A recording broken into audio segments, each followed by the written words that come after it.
चिड़िया आज बहुत खुश थी क्योंकि आज बहुत समय बाद उसकी आस पूरी हुई थी। आज उसने एक अंडा दिया था। आज तो मेरे सारे सपने पूरे हो गए। मैं माँ बनने वाली हो गई। जब मेरे इस अंडे से बच्चा निकलेगा तो जीवन कितना अच्छा हो जाएगा। मैं अपने छोटे से बच्चे की हर इच्छा पूरी करूँगी। हम साथ खेला करेंगे। वो चिड़िया ऐसे खुश खुश बैठी हुई थी कि उस चिड़िया की सास और पति भी आ जाते हैं जो किसी काम से दूसरे जंगल गए हुए थे। सुनिए जी, आज एक बहुत खुशी की बात बताना है मुझे आपको। बताओ बताओ रानो, क्या बात है। ये देखें, मैंने आज अंडा दिया है। बहू, ये तो सच में बड़ी खुशी की बात है, परंतु मेरी एक बात याद रखना, हमारे परिवार में पहला बेटा ही होता है। हमारी ये परंपरा बरसों से चली आ रही है। कहीं ऐसा ना हो कि तुम्हारे इस अंडे से बेटी निकल आए। माँ, आप क्यों चिंतित हो रही हो? इस अंडे से बेटा ही निकलेगा। आप ये कैसी बातें कर रहे हैं? बेटा या बेटी पक्षियों के अपने बस की बात थोड़ा होती है। बेटा हो या बेटी, मैं तो दोनों से एक जैसा ही प्यार करूंगी। चुप कर जाओ। आप कैसे माँ के सामने जबान चला रही हो?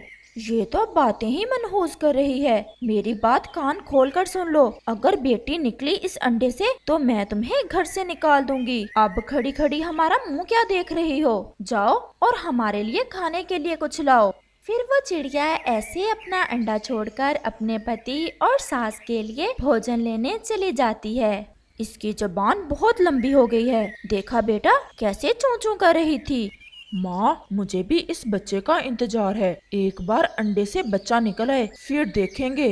वो चिड़िया नदी पर बैठी रो रही थी कि वहाँ कबूतर आ जाता है। चिड़िया बहन, आप क्यों रो रही हो? क्या हुआ है? कबूतर भैया, आपको तो पता है मैं कितने समय से संतान के लिए तरस रही थी। अब जाकर भगवान ने मुझे अंडा दिया है। तो चिड़िया, ये कौन सी रोने वाली बात है? ये तो खुशी की बात है। परंतु कबूतर भैया, मेरी सास और पति की इच्छा है कि मेरे अंडे से बेटा ही निकले। और मेरी सास कह रही थी कि अगर मेरे अंडे से बेटी निकली तो वो मुझे घर से निकाल देगी। चिड़िया, आप ज्यादा चिंतित ना हो। बेटी हो या बेटा, जब वो इस दुनिया में आएगा तो देखना, आपका पति और सास भी उससे प्यार करने लगेंगे। और बेटियां तो बेटों से ज्यादा प्यार लेती हैं। क्या भोजन मिल गया है आपको? नहीं कबूतर भैया, मैं तो अभी अभी आई थी। ये एक अमरूद है मेरे पास। मेरा तो पेट भर गया है। आप ये अमरूद लो और खुशी खुशी अपने घर जाओ। फिर ऐसे वो चिड़िया और कबूतर अपने अपने घर चले जाते हैं। वो रात को लेटे हुए थे कि रानो चिड़िया अपने पति से कहती है, आप भी माँ की बातों में आगे। माँ पुराने जमाने की बातें करती हैं। अब समाज बदल गया है, विचार बदल गए हैं और बेटा और बेटी इस समाज में एक जैसे ही माने जाते हैं। वो कौन सा काम है जो बेटा करता है और बेटी नहीं कर सकती? परंतु रानो, आप जानती हो मैं माँ से बढ़कर कुछ नहीं कर सकता। मैं कब कह रही हूँ कि माँ से बढ़कर कुछ करो? आप माँ को समझा तो सकते हो, मेरी बात तो माँ सुनती ही नहीं है। भर लो कान मेरे बेटे के, मैं सब सुन रही हूँ। जो मन चाहे कर लो। मेरा बेटा मुझे छोड़कर तुम्हारी बात कभी नहीं मानेगा। मुझे विश्वास है अपने बेटे पर। माँ, मैंने कोई गलत बात तो नहीं की, ठीक ही तो कह रही हूँ। मुझे तो लग रहा है अब मुझे तुम्हारी ये जुबान काटना ही पड़ेगी। फिर वो चिड़िया खामोश हो जाती है और सो जाती है। फिर ऐसे ही दिन और रात गुजरते गए और फिर एक सुबह चिड़िया अपनी आंखें बंद करके भगवान से प्रार्थना करती है, ऐ भगवान, आप सब जानते हो मेरा और कोई भी नहीं इस दुनिया में। अगर मेरे अंडे से बेटी निकली तो मेरी सास मुझे घर से निकाल देगी। मुझे तो बेटे और बेटी में कोई फर्क नहीं, परंतु मैं मजबूर हूँ। आप मेरे इस अंडे से बेटा ही देना। वो चिड़िया ऐसे ही बैठी थी कि वो अंडा टूटता है और उस अंडे से 2 बच्चे बाहर निकलते हैं। चिड़िया तो ये देख बहुत हैरान थी। मम्मा, मम्मा, मेरी मम्मा, मैं आ गई। मम्मा, भाई ने मुझे बहुत तंग किया। सारी जगह पर लेट कर सोता था और मुझे अंडे में एक कोने में लगा कर रखता था। मम्मा, ये बहुत शैतान है। जब मैं सोता था तो मेरी नाक में अपना पंख घुसाकर मुझे जगा देती थी। वो चिड़िया तो खामोश थी, उसकी आंखों में खुशी के आंसू थे। भगवान तेरा शुक्र है, आपने तो मुझे मेरी किसी नेकी का सिला दे दिया। मुझे वो दे दिया जिसकी मुझे तो सोच भी ना थी। आपने मुझे बेटा भी दे दिया और बेटी भी। मम्मा मम्मा मुझे भूख लगी है, मम्मा मुझे कुछ खाने को दे। और मुझे भी बहुत भूख लगी हुई है। फिर ऐसे ही चिड़िया की सास और बेटा भी बाहर से आ जाते हैं। माँ देखें, भगवान ने कैसे हमें खुशियाँ ही खुशियाँ दे दी हैं। हमारे अंडे से 2 बच्चे निकले हैं, एक बेटी और एक बेटा। ये सुनकर तो उसकी सास बहुत खुश होती है। माँ कहती थी ना कि बेटा जरूर निकलेगा अंडे से। दादो दादो, आपकी तो आवाज मैं रोज अंडे से सुना करती थी। दादो दादो, जल्दी से मुझे कुछ खाने को दें। दादो, मैं आपका पोता, मुझे भी भूख लगी हुई है। मेरा पोता तो कितना सुंदर है। ये लो मेरे पोते, मैं अंगूर लाई हूँ आपके लिए। फिर उसकी दादी उसे अंगूर खाने को देती है। और दादी माँ, मेरे लिए क्या लाई हैं आप? तुम्हारा भोजन तो तुम्हारी माँ ही लाएगी। मैं नहीं बोलती आपसे, नहीं बोलूंगी, नहीं बोलूंगी। और मैं भोजन भी अपनी मम्मा से ही लेकर खा लूंगी। चलो ले लो, आज पहला दिन है तुम्हारा हमारे घर में, आप भी कुछ अंगूर खा लो। वो सब बहुत खुश थे। माँ, मुझे तो बहुत प्यास लगी हुई है, मुझे नदी पर पानी पीने जाना है। आप बच्चों का ध्यान रखना, मैं पानी पी आऊँ। आकाश, आप चलोगे मेरे साथ? हाँ, मैं भी चलता हूँ। फिर वो दोनों नदी पर चले जाते हैं। वो नदी से ठंडा पानी पीते हैं और वहाँ कबूतर आ जाता है। कबूतर भैया, आज मैं बहुत खुश हूँ, मेरे अंडे से 2 बच्चे निकले हैं, एक बेटा और एक बेटी। ये तो बहुत खुशी की बात है। अब तो आपकी सास भी बहुत खुश होगी। माँ भी बहुत खुश है।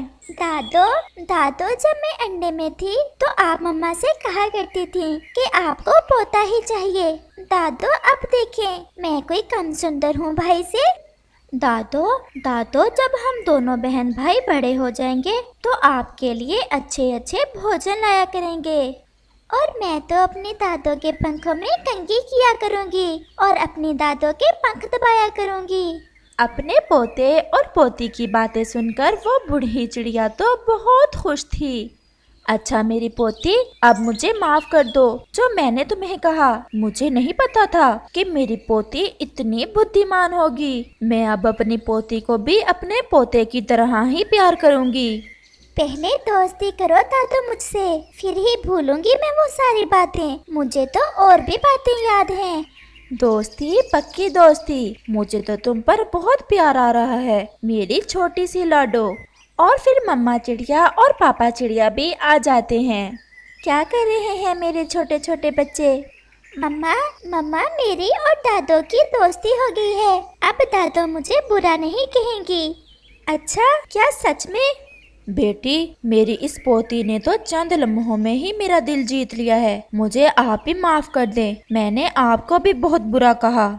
माँ जी, आप हम सबकी माँ हैं, बस आप खुश रहें। फिर वो सब खुश खुश रहते हैं। जंगल में बरसात हुए काफी दिन बीत गए थे और सब पक्षी दाने और पानी ना मिलने के कारण बहुत दुखी थे। और फिर ऐसे ही एक दिन चिड़िया बहुत घबराई हुई कौवे के पास जाती है। कालू भैया, आखिर कब तक हम इंतजार करेंगे बरसात का? अब तो हर दिशा में सूखा होने लगा है और पक्षी बहुत परेशान हैं। लेकिन हम कर भी क्या सकते हैं, बस यही कि अब बरसात का ही इंतजार करें। ऐसे हाथ पर हाथ रखकर बैठे रहने से कुछ नहीं होगा। तो फिर तुम ही बताओ क्या करें।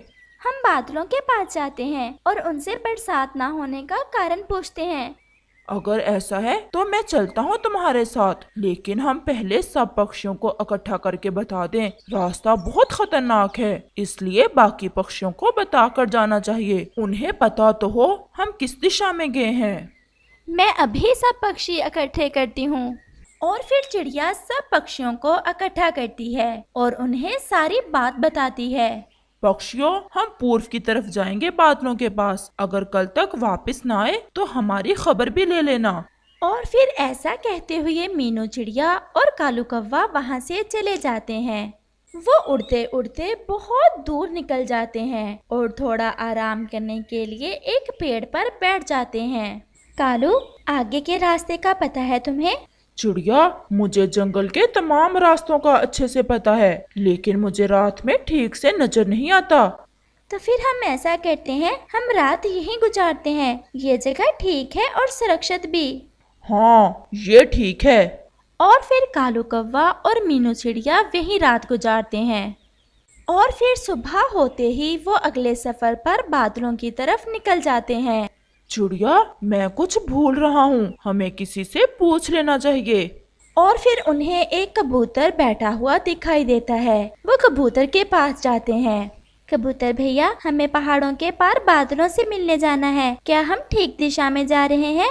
तुम बिल्कुल ठीक दिशा में हो, लेकिन क्या काम पड़ गया आपको बादलों से? हमारे जंगल में बरसात हुए बहुत समय हो गया है। हमने बादलों से यही कहना है कि हमारे जंगल में बरसात कर दें। और फिर वो दोनों वहाँ से उड़ जाते हैं। जल्द ही वो दोनों उड़ते उड़ते पहाड़ों के पार पहुँच जाते हैं। वो देखो कालू भैया, बादल मिल गए। चलो जल्दी से उनके पास जाते हैं। बादल भैया, आप सोए हुए हो? हाँ, कोई काम था? नहीं, बस सोए ही थे। तुम कौन हो? मैं मीनू चिड़िया हूँ और ये कालू कौवा। हम पश्चिम वाले जंगल से आए हैं और बहुत मुश्किल से ढूंढा है आपको। क्यों? मुझसे क्या काम था तुम्हें? हमारे जंगल में बरसात हुए बहुत समय गुजर गया है। दाना और पानी दोनों खत्म हो गए हैं। पक्षी बहुत परेशान हैं। आप हम पक्षियों पर दया करो और हमारे जंगल में बरसात कर दो। मैं तुम्हारी बहुत इज्जत करता हूँ। तुम दूर से आए हो, लेकिन बरसात मैं कैसे करूँ? मेरा तो अपना शरीर खत्म होने को है। हवाओं के दोष पर उड़कर हमने आना होता है, लेकिन अब न जाने क्यों हवाएं चलती ही नहीं। तुम ऐसा करो, हवाओं के पास जाओ कि वो आए और हमें उड़ा ले जाएं। हम तो तैयार हैं बरसात करने के लिए। लेकिन बादल भैया, हमें हवाओं की रानी कहाँ मिलेगी? थोड़ा आगे जाओ और सामने पुराने जंगल के पास ही तुम्हें मिल जाएगी हवाओं की रानी। बस जल्दी से उसे ले आओ। और फिर कौवा और चिड़िया हवाओं की रानी के पास चले जाते हैं। वो जल्द ही बादल की बताई हुई जगह पर पहुंच जाते हैं और वहां उन्हें हवाओं की रानी भी मिल जाती है। आओ भी पक्षियों, कहाँ जा रहे हो? हम आपके पास ही आए हैं हवाओं की रानी। क्या हुआ? हम गए थे बादलों के पास कि वो हमारे जंगल में बरसात करें। बहुत सूखा चल रहा है हमारे जंगल में, लेकिन बादल राजा कहता है कि हम आपसे कहें कि उसे उड़ा कर ले जाए। वो तो तैयार है, बस आप ही नहीं चाह रही उसे उड़ाने के लिए।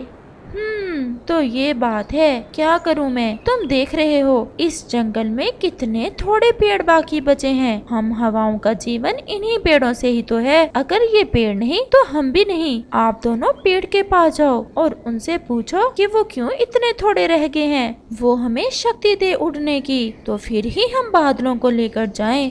और फिर चिड़िया और कौवा पेड़ के पास चले जाते हैं और उसे सारी बात बताते हैं।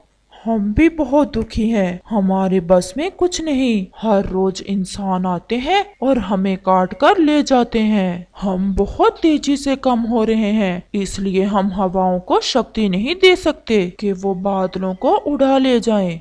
वो देखो इंसान कैसे बुरी तरह काट रहे हैं हमें। आप दोनों जाओ और रोको उसे, फिर ही हम हवाओं को शक्ति दे पाएंगे। और फिर चिड़िया और कौवा इंसान के पास चले जाते हैं।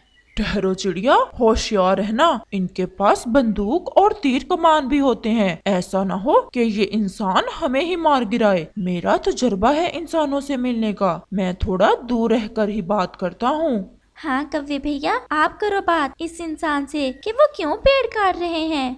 और फिर कौवा इंसान के पास जाता है। थक गया हूँ, थोड़ा आराम करता हूँ। इंसान, ए इंसान। कौन? कौवे, क्या तुम मुझे आवाज दे रहे हो? हाँ, ए इंसान, मैं ही हूँ। आप ये पेड़ क्यों काट रहे हो? हमारे जंगल में बरसात नहीं हो रही। बादल कहते हैं हवाओं को लाओ और हवाएं कहती हैं कि इंसानों को रोको कि पेड़ ना काटें, फिर ही हम बादलों को उड़ा पाएंगे। कालू कौवे, क्या तुम्हारे कहने पर मैं रुक जाऊंगा? ऐसा सोचना भी ना। जाओ और भाग जाओ यहाँ से। अगर तुमने हमारी बात ना मानी तो हम राजा के पास जाकर तुम्हारी शिकायत करेंगे। हा, जाओ जाओ, राजा भी फारग ही बैठा है कौवे की बात सुनने के लिए। और फिर चिड़िया और कौवा सीधे राजा के पास जाते हैं। राजा जी, हम बहुत दूर से आए हैं, हमारे जंगल में बरसात नहीं हो रही। और फिर वो राजा को सारी कहानी सुनाते हैं। राजा जी, बरसात आप इंसानों के लिए भी इतनी ही जरूरी है जितनी हमारे लिए। आप रोको इंसानों को पेड़ काटने से, फिर ही बरसात होगी और हमारे जीवन में खुशियाँ आएंगी। कौवे, तुमने ठीक कहा, मैं आज ही सब इंसानों को पेड़ काटने से रोक देता हूँ। आपका बहुत बहुत धन्यवाद। आप हमेशा राजा बने रहो और खुश रहो। और फिर राजा एक सिपाही को कौवे और चिड़िया के साथ भेजता है, जो इंसान को पेड़ काटने से रोक देता है। और फिर चिड़िया और कौवा सीधे हवाओं की रानी के पास जाते हैं। हवाओं की रानी, हमने राजा से कहकर रोक दिया है इंसानों को पेड़ काटने से। मुझे पता चल गया है और आज मैं बहुत खुश हूँ। चलो मेरे साथ, मैं ले चलती हूँ बादलों को उड़ाकर।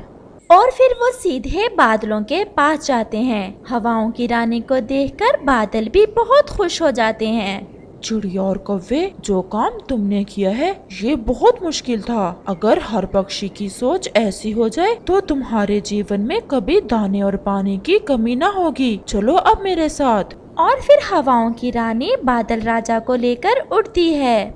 चिड़िया और कौवा बादल को अपने जंगल की तरफ ले जाते हैं। चिड़िया और कौवा तेज उड़ते हुए पहले ही अपने जंगल पहुंच जाते हैं और सब पक्षियों को बताते हैं कि बादल आ रहे हैं, अब बरसात होगी। सब पक्षी बहुत खुश हो जाते हैं और फिर बादल जोर से गरजता है और बरसात शुरू हो जाती है, जिससे पूरा जंगल, पेड़, पक्षी सब खुश हो जाते हैं।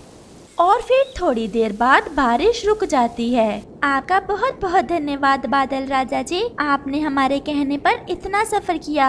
अब अगर इंसान पेड़ काटने से रुके रहे तो तुम्हें कोई परेशानी नहीं होगी। हाँ बादल भैया, राजा कह रहा था कि वो अब किसी इंसान को पेड़ काटने नहीं देगा। चिड़िया, सच पूछो तो धन्यवाद तुम्हारा और कौवे का, जिन्होंने हमें नया जीवन दिया। अगर तुम ना आते तो हमारा वजूद बस खत्म होने ही वाला था। और फिर बादल वहाँ से चला जाता है और सब पक्षी खुशी खुशी अपनी जिंदगी गुजारते हैं।